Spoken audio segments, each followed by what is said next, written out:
Olá, seja muito bem-vindo a mais um Tech Startups, o seu programa de tecnologia e agronegócio. Uma das etapas mais importantes da produção agrícola é a semeadura. Afinal, estão envolvidos altos custos com sementes, fertilizantes. Por isso, a importância de minimizar as falhas desse processo. Uma semente mal colocada no solo ou não colocada é um erro que não pode mais ser corrigido na safra. Hoje a gente vai falar do projeto de inspeção periódica de semeadoras, o IPS, e como ele auxilia os produtores nessa etapa. Quem participa com a gente é o Paulo Arbex. Ele é professor doutor em plantabilidade na Unesp de Botucatu. Seja muito bem-vindo, Paulo. Obrigada pela sua participação. Já começo te perguntando como e quando esse projeto foi desenvolvido. Olá, Raíssa. Mais uma vez, obrigado, né? Sinto-me honrado da participação aqui. E assim, o IPS, né, que é o projeto IPS, é a Inspeção Periódica de Semeadoras, é um projeto criado, um projeto de extensão criado pela gente, né, pelo GPD, o Grupo de Plantio Direto, que está rodando o Brasil inteiro para disseminar essas boas práticas de plantio, né? Ela foi... a inspeção ela foi criada em 2017, de lá para cá a gente cresceu muito, né? Então, cada ano a gente vê evolução. Então, eu sinto gratificado, né? Que essa inspeção ela está ajudando os produtores a aumentar a sua produtividade. Isso para a gente é motivo de muito orgulho. Muito bem, então vou te perguntar até na prática como funciona esse projeto e que metodologias, né, vocês desenvolveram nele. Então, Raíssa, primeiramente, é assim, a gente desenvolveu a metodologia por acreditar que uma semeadura bem feita, como você própria falou, né? Uma semeadura bem feita, ela faz toda a diferença. E ela faz a diferença na produtividade. A gente tem vários artigos, a gente tem várias pesquisas comprovando isso, que a boa distribuição das plantas, né, essas metodologias que a gente ensina na prática, lá no produtor, na propriedade dele, faz toda a diferença em relação à produtividade que ele vai ter. Então, a gente tem acréscimos aí de 3 a 5 sacos por hectare, que é uma coisa fantástica, né? Só aplicando técnicas de boa plantabilidade. Ou seja, quando a gente leva essa inspeção, a metodologia é bem simples. Ela conta, né? A gente divide em 3 fases. Quais são essas fases? A primeira, a gente faz uma explanação sobre os conceitos de plantabilidade, sobre os resultados de pesquisa que a gente tem aqui na Unesp e em todo o Brasil, em todo o mundo, né? Mostrando que a plantabilidade vale a pena. Essa é a primeira fase, que pode ser feito no barracão. Nós já fizemos no barracão de máquinas, nós já fizemos no escritório, nós já fizemos próprio no campo, né? Até no campo a gente já fez essa primeira parte. Depois a gente tem a segunda parte, que seriam os simuladores, né? A gente tem os simuladores tanto para a semeadora mecânica quanto para a semeadora pneumática e o simulador de adubo. Então, quer dizer, fica completo. O produtor só dá um pouquinho do adubo e um pouquinho da semente que ele planta e a gente já faz uma simulação. Para que essa simulação? Para ele ver, né, que, por exemplo, eu vou dar um dos exemplos que acontece com os simuladores. Se eu aumentar muito minha velocidade, eu mostro nos simuladores ali, que se eu aumentar muito minha velocidade, a distribuição já começa a ficar imperfeita, e isso vai acarretar em prejuízo para ele, né? E a terceira parte, que eu julgo ser a mais legal, né, a que eu mais gosto, é ir no campo. É ir no campo, então vamos lá na máquina do produtor, e fazemos essa parte aí de aferição da máquina. Então a gente faz um checklist na máquina, Raíssa. E aí, como é possível reduzir os insumos utilizados com o IPS? Fantástico. Então, quando a gente mostra, né, os defeitos ou as coisas que estão feitas de maneira não correta, fica muito mais fácil para ele analisar. Por exemplo, eu estou colocando semente a mais, né? Na hora que a gente faz a regulagem da máquina, a gente consegue comprovar isso. Eu estou colocando adubo a mais ou adubo a menos, tudo isso é custo, né? Tudo isso envolve custo e a gente sabe que hoje, né, cada vez mais a gente está com as contas na ponta da caneta, quer dizer, eu já sei quanto que eu vou gastar de semente, quanto que eu vou gastar de adubo, então a gente mostrando. E outra coisa importante, Raíssa, é a manutenção na máquina, né? Isso aí em termos de custo é um negócio que fica muito claro, né? Que o custo-benefício da manutenção bem feita é uma coisa que reflete direto no bolso do produtor. Então a gente fala assim, ó, quanto mais manutenção preventiva eu fizer, menos corretiva eu vou fazer. E isso reflete no bolso em relação aos gastos que ele tem. E aí, Paulo, como é que são os prazos dessa inspeção, né, para ela acontecer? Como é que são esses intervalos de tempo? Como funciona isso também na prática? Essa pergunta é excelente, Raíssa. Porque assim, qual que é a ideia nossa? Como é um projeto, nós somos da academia, como é um projeto de extensão, né? O que a gente quer? A gente quer, né, que seria o melhor dos mundos e uma vez só na propriedade.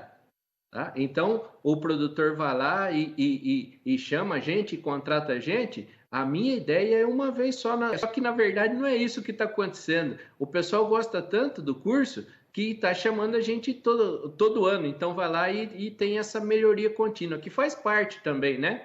Essa época antes do plantio, que começou aqui, essa época de julho, agosto, setembro, outubro, e até agora em novembro, a gente não para. Por quê? Porque nós estamos dando treinamento para poder acertar a máquina para fazer o bom plantio, né? Então, esses prazos, como eu falei, eu quero que eu não volte mais na propriedade, ou seja, eu volto lá só para ver que está certo, né? Porque o treinamento já foi dado, tá bom? Muito bem. Paulo, o percentual de falhas na semeadura ainda é alto? Como é que o Brasil está se posicionando aí perante outros países, né? Pelas pesquisas que você já fez, que você tem. Como é que está essa questão aqui no Brasil? Perfeito. Eu vou explicar falando do principal erro que a gente tem, Raíssa. O principal erro de implantabilidade que a gente tem é a velocidade excessiva. E isso aí provoca falhas e duplas que a gente chama, né? São as falhas de plantio. A velocidade excessiva, a correlação é direta entre a velocidade, correlação é direta e inversamente proporcional, ou seja, eu aumentei a velocidade, eu diminuo a qualidade do meu plantio, tá certo? E a gente consegue mostrar isso na prática, com a inspeção a gente vai lá e fala, ó, tá vendo? Você vai andar numa velocidade maior, você vai ter perdas com falhas e duplas, né? Com as perdas no plantio. E assim, tem um motivo. Tem um motivo por que o pessoal vai lá e anda numa velocidade excessiva, Raíssa. Sabe qual que é esse motivo? Porque minha janela está cada vez mais curta, né?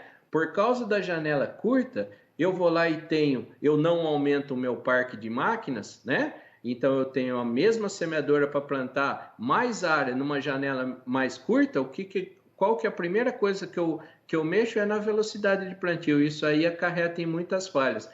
Porém, já digamos de passagem, a gente está num patamar muito alto em termos de tecnologia. As máquinas que a gente tem hoje, eu costumo falar, né, em todo lugar que eu vou, toda palestra que eu dou, as máquinas que a gente tem hoje são fantásticas. Nós não devemos nada para o mundo inteiro, Raíssa.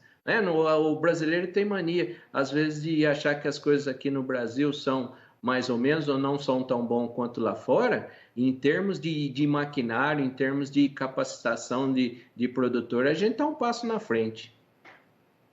Legal. Paulo, você falou que essa velocidade, né, acarreta algumas falhas. Quais, por exemplo? Principalmente, quando eu aumento a velocidade, Raíssa, eu vou lá e tenho problemas na distribuição das sementes, tá? Então, esse é o fator mais grave que eu tenho. Eu afetei a distribuição, eu afeto o meu stand e com isso eu afeto a minha produtividade. Outra coisa que a velocidade faz, Raíssa, é assim, ó, a maioria dos produtores de grãos hoje planta sobre a palha, tá? Planta sobre a palha. Então, E isso é muito bom, né? Nós somos o país que mais faz plantio direto no mundo. Isso aí é motivo de orgulho para nós do Brasil aqui. Isso é excelente. Só que com uma velocidade excessiva, o que vai acontecer? Eu tenho problema de cortar essa palha, tá? Eu aumento a velocidade, depois eu tenho problema às vezes, né? Numa velocidade excessiva, ela não corta, não dá tempo de cortar a palha, né? Tão preciso, porque o que acontece? A tendência da máquina numa maior velocidade é ela subir, tá? E daí eu não tenho corte dessa palha, eu tenho problema de embuchamento, que todo produtor conhece, né? O famoso embuchamento com palha. Mais uma vez, culpa da velocidade excessiva. Então eu tenho várias coisas para falar contra a velocidade excessiva. Já fico alerta para o pessoal, né? Paulo, você é um dos maiores nomes do mundo quando se trata de plantabilidade, uma grande referência para o Brasil. Eu vou até aproveitar a sua participação aqui e perguntar para você que dica você deixa para os produtores que estão acompanhando para eles terem um bom plantio. Ô Raíssa, bondade suas palavras aí, muito obrigado, né? Não sei se mereço tanto. Assim, uma coisa que eu faço faz 20 anos, há 20 anos que eu estudo plantabilidade, então a gente tem que ter alguma coisa para poder passar para o produtor, né? E as dicas que ficam, Raíssa, principalmente, ó, se falasse assim, faz um resumão de tudo. Eu falo para você, para vocês que estão assistindo. Primeiro, manutenção da máquina, tá? Manutenção bem feita da máquina. Segundo, capacitação da equipe. Capacitação da equipe é um negócio fundamental, porque quem sabe o que está fazendo erra muito menos, tá certo? E terceiro, plantar numa velocidade, ou seja, regulagens apropriadas. Então, na velocidade ideal, com todos os equipamentos funcionando bem, então mantendo uma profundidade de semente uniforme, mantendo o disco cortando a palha perfeitamente, tá certo? Então, 3 pontos, ó: manutenção, treinamento de pessoal e regulagem da máquina. É isso que são as dicas fundamentais aí, Raíssa. Muito bem. Paulo, antes da gente encerrar, eu vou até pedir para você deixar os contatos para quem quiser saber mais sobre o IPS e também passar os seus contatos, por favor, fique à vontade e muito obrigada pela sua participação novamente aqui com a gente. Eu que agradeço mais uma vez o convite, Raíssa. O nosso contato, eu acho muito legal as mídias sociais, porque a gente coloca, né? A gente vê de tudo em mídias sociais e a gente tem um nicho, né? Tem um nicho de produtores muito legal, né? Que nos seguem. Por quê? Porque a gente coloca só coisa técnica. 100% do que a gente coloca nas mídias sociais são parte técnica. Então, uma dica de plantabilidade, que nem você falou, alguma coisa relacionada à máquina, né? E as nossas mídias são o meu Instagram pessoal é @paulo.arbex e tem o @grupo de plantio direto, né? Esses dois canais aí é que vão mostrar que a gente dá dica de semeadura bem feita, e aonde a gente pode contactar para levar o IPS para sua propriedade, né? Isso é o mais importante. É isso aí, recado dado. Paulo, seja sempre muito bem-vindo e mais uma vez, obrigada pela sua participação. Eu que agradeço, Raíssa. É uma honra estar aqui novamente.